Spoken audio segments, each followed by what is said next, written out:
퇴직 후 그는 처음으로 아침에 일어날 이유를 잃었습니다. 하루의 시작이 의무가 아니라 빈칸이 되어버린 그 시간. 누군가는 그걸 여유라 부르지만 그에게는 존재가 사라지는 감각이었습니다. 그리고 바로 그 틈을 누군가는 파고듭니다. 고정 수익 12% 시니어 우대 오늘 마감. 단 한 줄의 문자, 그게 한 사람의 인생을 바꾸는데 충분했습니다.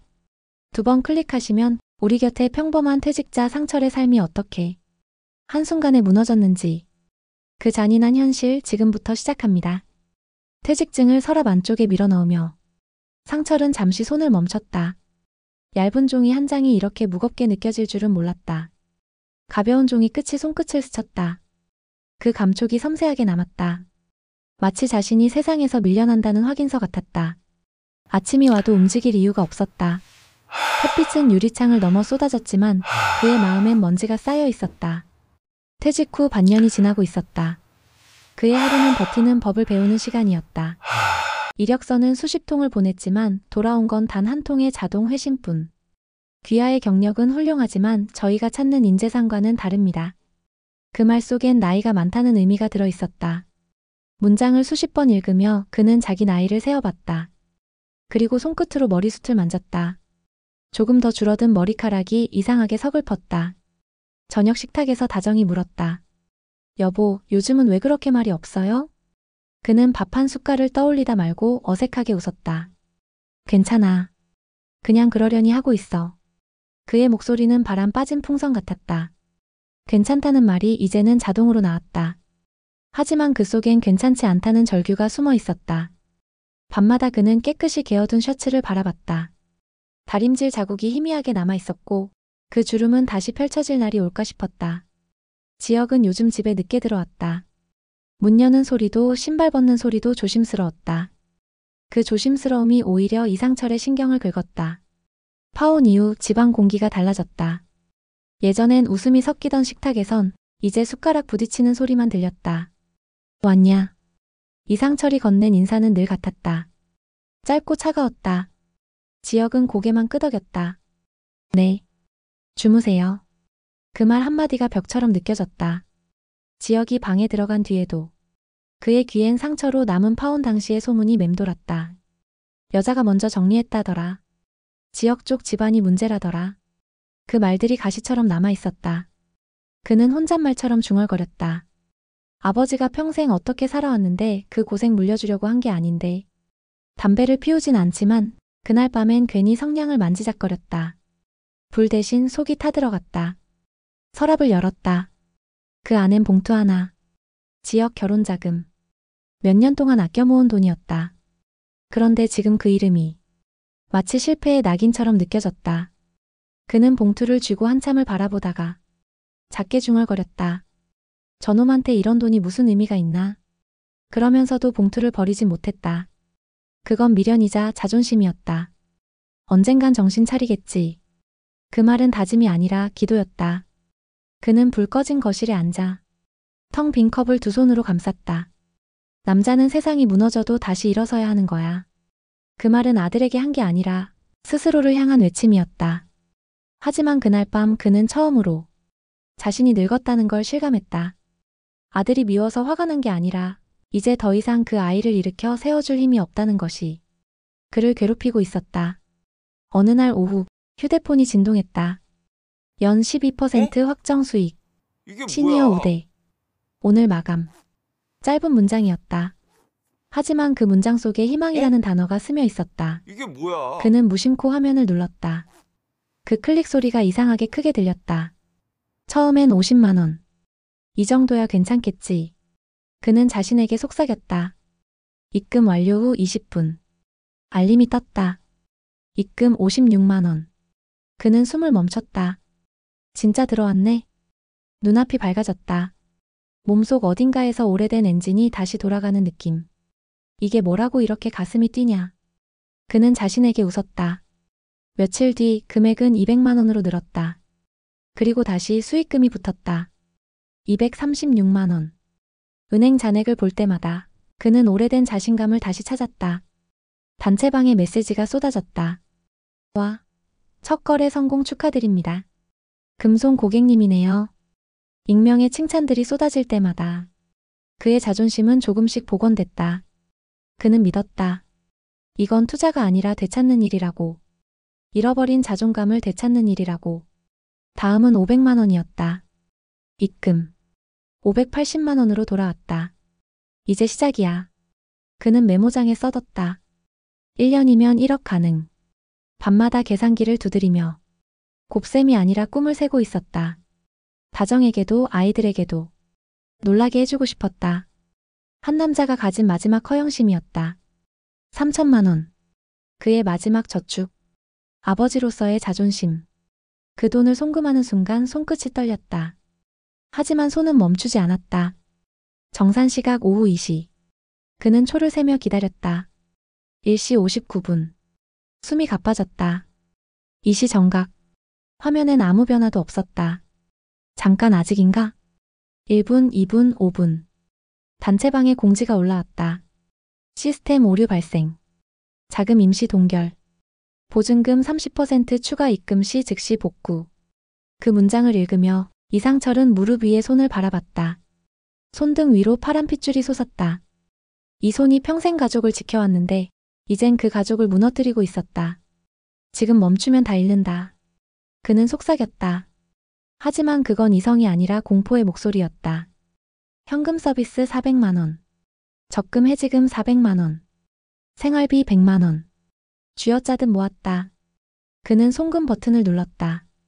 이제 기다리기만 하면 된다. 오늘 안에 분명 해결될 거라고. 그는 자신을 설득했다. 하지만 다음 날 앱은 열리지 않았다. 접속 오류가 뜨고 화면은 멈춘 듯 고요했다. 단체방은 사라졌다. 상담원의 이름을 눌렀다. 존재하지 않는 사용자. 휴대폰이 손에서 떨어졌다. 심장이 너무 크게 뛰어 집안 소음처럼 울려 퍼졌다. 상철은 입술을 달싹였다. 설마 이럴 리가. 그러나 이미 늦었다. 휴대폰 화면이 아무 대답도 하지 않자 상철은 거실 한가운데 서 있었다. 무엇을 해야 할지 머릿속에서 모든 단어가 지워진 것 같았다. 3천만 9백만 원. 그 한 단어만 가슴에 박혀 있었다. 앱이 열리지 않던 그날 이후 상철은 한동안 멍하니 서 있었다. 햇빛이 커튼 사이로 스며들었지만 아무 색도 느껴지지 않았다. 휴대폰 화면은 여전히 멈춰 있었고 그 멈춤이 마치 세상이 정지한 것처럼 느껴졌다. 잠깐의 오류겠지. 그는 그렇게 믿고 싶었다. 하지만 다음날 또 그 다음날까지 앱은 그대로였다. 메시지도 단체방도 상담원도 모두 사라졌다. 이틀째 되는 날 그는 그 사실을 인정하지 못한 채 하루 종일 휴대폰만 쳐다봤다. 지혁이 퇴근에 들어와도 TV를 켜도 냉장고 문을 열어도 눈길은 다시 그 화면으로 돌아왔다. 세 번째 날 다정이 물었다. 여보, 요즘 왜 그렇게 말이 없어요? 그는 식탁 위 신문을 접으며 아무렇지 않은 척 대답했다. 그냥 피곤해서 그래. 신문은 뒤집혀 있었고 활자 하나 읽지 못했다. 활자는 머리로 읽는 게 아니라 마음으로 읽는 거라는 걸 그제 알았다. 밤이 되자 그는 안방불을 끄고 누워서 천장을 바라봤다. 숨이 묘하게 가빴다. 손끝이 저렸다. 심장이 뛴다기보다 안에서 쿵하고 울렸다. 무언가가 금이 가득 안쪽이 갈라지는 느낌이었다. 3,900만 원. 이게 내 전부였는데 그 숫자가 떠오를 때마다 머릿속이 하얘졌다. 다음날 아침 다정이 밥상을 차렸다. 된장국 냄새가 퍼졌지만 이상철은 숟가락을 들지 않았다. 입안이 마르고 혀끝이 쓴맛으로 덮여 있었다. 여보, 입맛이 왜 그래요? 응, 그냥 속이 좀 안 좋아서. 그 말에 다정은 걱정스레 물컵을 건넸다. 그의 손이 컵을 받는 순간 조금의 떨림이 있었다. 그건 단순한 피로의 떨림이 아니었다. 그날 오후 그는 은행 앞까지 갔다. ATM 앞에서 한참을 서 있었다. 통장 잔액을 확인했다. 12만 7,400원. 그 숫자를 본 순간 목구멍이 막히는 듯 했다. 그는 다시 통장을 넣었다. 기계가 뱉어낸 종이 한 장이 손에 닿았다. 따뜻하지도 차갑지도 않은 그 감촉이 왠지 모르게 불쾌했다. 집으로 돌아오는 길, 그는 일부러 시장 골목을 걸었다. 누군가 흥정하는 소리, 아이 웃음소리, 그 모든 게 자신과 상관없는 세상의 소리처럼 들렸다. 그날 밤 다정이 잠든 뒤 그는 멍하게 천장을 바라보았다. 시계 초침이 귀를 찔렀다. 말해야 하나? 아니지, 아직은 안 돼. 입을 열면 진짜로 무너질 것 같았다. 누가 위로해도 그 말이 다 가짜로 들릴 것 같았다. 그는 머리를 감싸 주었다. 내가 왜 그랬을까? 속으로 수십 번 중얼거렸다. 그때마다 손끝에 힘이 들어갔다. 다음날 새벽 거실에 앉아있던 그를 다정이 발견했다. 여보, 아직 안 잤어요? 그는 고개를 저었다. 그냥 잠이 안 와서. 다정이 다가가 그의 얼굴을 보더니 숨을 멈췄다. 그의 눈밑은 퀭했고 입술은 바짝 말라 있었다. 무슨 일 있어요? 그는 미소를 지었다. 괜찮아. 진짜 괜찮아. 그 말이 끝나는 순간 눈가가 미세하게 떨렸다. 다정은 그 떨림을 봤다. 하지만 더 묻지 않았다. 묻는 순간 그가 무너질 걸 알았기 때문이다. 그날 이후로 상철은 다정 앞에서 조금 더 조용해졌다. 말을 아끼고 눈을 피했다. 잠은 줄었고 한숨은 길어졌다. 밤마다 손바닥 위에 보이지 않는 무게가 얹혔다. 그 무게는 숫자가 아니라 수치였다. 그는 다정이 부엌에서 웃는 모습을 볼 때마다 가슴이 시렸다. 저 사람 앞에서 난 이제 무슨 얼굴로. 그 말이 목구멍까지 차올랐지만 끝내 한 번도 나오지 않았다. 그렇게 일주일이 흘렀다. 그의 눈밑은 더 깊어졌고 그의 어깨는 점점 더 내려앉았다. 숨기고 있는 비밀이 가족보다 무거워질 때 사람은 혼자 늙는다. 그가 그 사실을 처음으로 실감하던 밤이었다. 일요일 아침이었다. 다정은 평소보다 일찍 일어났다. 식탁 위엔 어제 먹다 남은 커피잔이 있었다. 그 옆에 펼쳐진 신문 그리고 휴대폰이 엎어진 채로 놓여 있었다. 이상철은 여전히 잠들어 있었다. 머리맡에는 깨끗이 접힌 수건과 약봉투가 놓여 있었다. 전날 밤 속이 쓰리다며 그가 약을 찾던 모습이 떠올랐다. 다정은 가볍게 한숨을 내쉬었다. 요즘 왜 저렇게 까맣게 타들어가나? 빨래를 개다 말고 그녀는 이상철의 셔츠 주머니에서 무언가 종이 한 장을 발견했다. 반쯤 구겨진 거래 내역서였다. 땡땡투자 플랫폼 송금 3천만 원. 그 밑에 추가 입금 900만 원. 순간 손끝이 식었다. 잔금은 12만 7,400원. 심장이 잠깐 멎는 듯했다. 눈을 몇 번 깜빡였지만 숫자는 그대로였다. 이게 뭐야? 다정은 숨을 고르며 입술을 눌렀다. 혹시 오해일까 싶어. 휴대폰을 들었다. 계좌 이체 목록을 확인했다. 그리고 화면에 찍혀있는 동일한 금액, 동일한 날짜. 그제야 그녀의 손이 미세하게 떨리기 시작했다. 부엌 문을 여는 소리가 들렸다. 상철이 나왔다. 여보, 왜 그렇게 일찍 일어났어? 그의 목소리는 평소와 다르지 않았다. 그 평온함이 오히려 다정을 더 흔들었다. 여보. 그녀의 목소리가 낮고 가늘었다. 이거 뭐야? 그녀는 거래 내역서를 그의 앞에 내밀었다. 이상철의 얼굴에서 핏기가 빠져나갔다. 그 종이 한 장이 그의 목을 서서히 조여왔다. 그게 말이 목구멍에서 막혔다. 다정이 눈을 떴다. 그게 뭔데요, 여보? 그녀의 어조가 평소보다 낮았다. 화보다 먼저 찾아온 건 두려움이었다. 이상철은 시선을 피했다. 그저 고개를 숙였다. 나 조금 실수했어. 얼마나?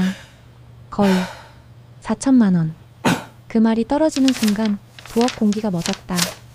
다정의 손에서 종이가 떨어졌다. 4천만 원? 그녀는 믿을 수 없다는 듯 고개를 저었다. 나중에 우리 노후 자금으로 조금만 불려보려고. 그 한마디가 끝나기도 전에 다정의 눈에 눈물이 고였다. 그건 분노의 눈물이 아니었다. 절망의 눈물이었다. 여보, 당신이 왜 그런 짓을 했어요? 나도 모르겠어. 그냥이요? 그녀의 목소리가 갈라졌다. 그냥 그렇게 4천만 원을 날렸다는 거예요? 당신이 누구예요? 내가 알던 그 사람이 맞아요? 상철은 대답하지 못했다. 숨을 내쉴 때마다 가슴이 조여왔다. 여보, 나 정말 잘해보고 싶었어. 비록 퇴직했지만 내가 아버지로서 남편으로서 뭐라도 보여주고 싶었는데 그 말에 다정의 얼굴이 일그러졌다. 당신이 보여주고 싶었던 건 가족의 믿음을 버리는 거였어요? 그녀의 목소리가 떨렸다. 눈물이 뺨을 타고 떨어졌다. 이상철은 그 자리에 앉아버렸다. 마루의 찬 기운이 등을 타고 올라왔다. 미안하다. 정말 미안하다. 그의 목소리는 작았다. 다정은 손으로 얼굴을 가리고 잠시 아무 말도 하지 않았다. 그녀의 어깨가 작게 들썩였다. 그때 방문이 열렸다. 지혁이 나왔다. 무슨 일이에요? 아버지와 어머니 사이의 공기. 그것만으로도 이미 모든 걸 알 수 있었다. 다정은 눈물을 닦고 거칠게 내뱉었다. 내 아버지가 돈을 잃었어. 4천만 원. 지혁의 얼굴이 굳었다. 무슨 돈이요? 이상철이 고개를 들었다. 너희들 결혼 자금이었다. 아버지. 그의 목소리가 낮게 깔렸다. 그걸 왜 혼자서? 이상철은 입을 열었지만 말이 나오지 않았다. 그저 눈만 떨렸다. 지혁이 천천히 다가왔다. 아버지, 그 돈이 뭐라고? 그렇게까지 하셨어요. 너 때문에 그랬다. 순간 그 말이 툭 튀어나왔다. 말이 떨어지자 이상철의 얼굴이 일그러졌다. 네가 잘 살면 내가 버텨온 게 의미 있을 줄 알았어. 그는 고개를 숙였다. 그런데 다 틀렸어. 지혁은 그 말을 듣고도 아무 대답을 하지 않았다. 눈빛이 흔들리더니 그도 천천히 고개를 떨궜다. 잠시의 침묵. 다정의 울음소리만 공간을 메웠다. 당신이 우리를 위해 그랬다 해도 이건 너무 잔인해요. 그녀의 말끝이 흐려졌다. 상철은 그제야 처음으로 눈을 감았다. 말로 할 수 없는 후회가 그의 얼굴을 덮었다. 다음 날 그는 고개를 숙인 채 말했다. 내가 오늘 경찰서 가보려 한다. 그 말은 거의 속삭임이었다. 다정은 아무 대답도 하지 않았다. 다만 천천히 물컵을 들었다가 내려놓았다. 그녀의 손끝이 유리잔에 닿는 소리만 들렸다. 같이 가요. 그녀의 말은 조용했지만 단호했다. 이상철은 고개를 들었다. 됐어. 혼자 다녀올게. 혼자 가지 마요. 괜찮다니까. 당신 지금 하나도 괜찮지 않아요. 그 순간 그의 입술이 미세하게 떨렸다. 다정은 그 떨림을 보았다. 경찰서 앞 벤치. 가을 바람이 지나가며 낙엽을 흩었다. 지혁이 차를 세우고 내렸다. 아버지, 같이 들어가요. 상철은 아들의 얼굴을 잠시 바라보다가 고개를 끄덕였다. 건물 안 공기는 차가웠다. 형광등 아래 접수대 옆에 앉은 형사가 고개를 들었다. 피해 금액은 총 3,900만 원 맞으시죠? 이상철은 고개를 끄덕였다. 송금 경로는요? 그는 떨리는 손으로 휴대폰을 내밀었다. 여기 있습니다. 형사는 잠시 휴대폰을 확인하더니 짧게 말했다. 같은 피해자 신고가 지금까지 6건 더 들어왔습니다. 그 한마디가 공기처럼 무겁게 내려앉았다. 상철의 눈이 흔들렸다. 나만 바보가 아니었구나라는 안도감과 그래도 바보였구나라는 자책이 동시에 밀려왔다. 형사는 덧붙였다. 회수 가능성은 솔직히 낮습니다. 국외 송금으로 빠져나갔어요. 이상철의 어깨가 미세하게 내려앉았다. 다정이 그 옆에서 숨을 들이켰다. 지혁은 눈을 감았다가 떴다. 그의 목소리가 낮게 흘렀다. 아버지가 당한 건 혼자가 아니네요. 형사가 시선을 들었다. 네. 하지만 대부분 말 안 합니다. 창피하다고. 자식한테 미안하다고. 그 말에 이상철의 시선이 멈췄다. 눈빛이 흐려졌다. 입술이 미세하게 흔들렸다. 저도 그랬습니다. 형사는 고개를 끄덕였다. 힘든 일 겪으셨습니다. 지금부터는 저희가 찾아볼게요. 그 말은 형식적인 위로였지만 이상철에겐 오랜만에 누군가 자신을 도와주겠다고 말해주는 목소리였다. 경찰서를 나서는 길, 세 사람은 아무 말도 하지 않았다. 가을 햇살이 기울고 있었다.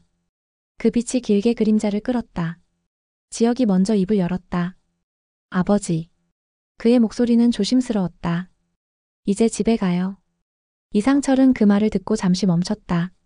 그 짧은 한 문장이 용서처럼 들렸다. 괜찮다는 말보다 더 조용한, 그러나 더 큰 위로였다. 집에 돌아오자 다정은 조용히 부엌으로 갔다.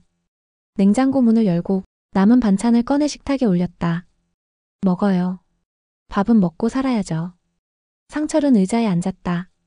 젓가락을 들었다가 내려놓았다. 다정이 물었다. 입맛 없어요? 그는 고개를 저었다.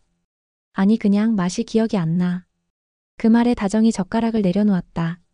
괜찮아요. 이제 천천히 기억하면 돼요. 그녀의 목소리는 부드러웠다. 그러나 그 속엔 분명한 결심이 있었다. 이 사람을 다시 세워야 한다는 마음. 지혁이 그 옆에 앉으며 말했다. 아버지, 이제부터는 제가 알아볼게요. 피해자 단체든 뭐든 같이 해요. 그는 단단한 어조로 덧붙였다. 아버지는 더 이상 혼자가 아니에요.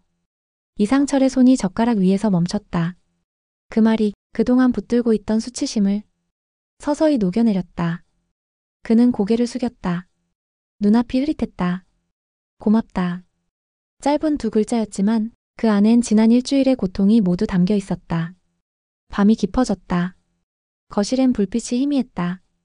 이상철은 서랍을 열었다. 텅 빈 공간. 종이 몇 장과 봉투 하나. 그는 그 봉투를 손에 쥐었다. 지역 결혼자금이라 적힌 글씨가 흐릿하게 번져 있었다.